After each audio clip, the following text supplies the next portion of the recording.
Ayan, luto na ang ating dinner. Ang ating menu ay gulay.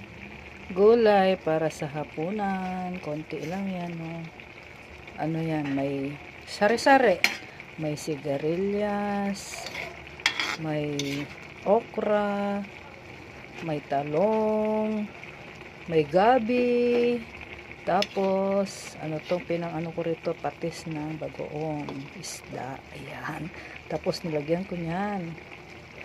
Oo. Kasi nag-ihaw kami kanina ng ano, ng bangus. May natira. May natira pa. May natira pa. Pagsahog ko sa susunod. Oh, sarap. Ayan. Luto na. Pwede nang i-off. Oh, luto na ang ating ulam. Pwede nang kumain.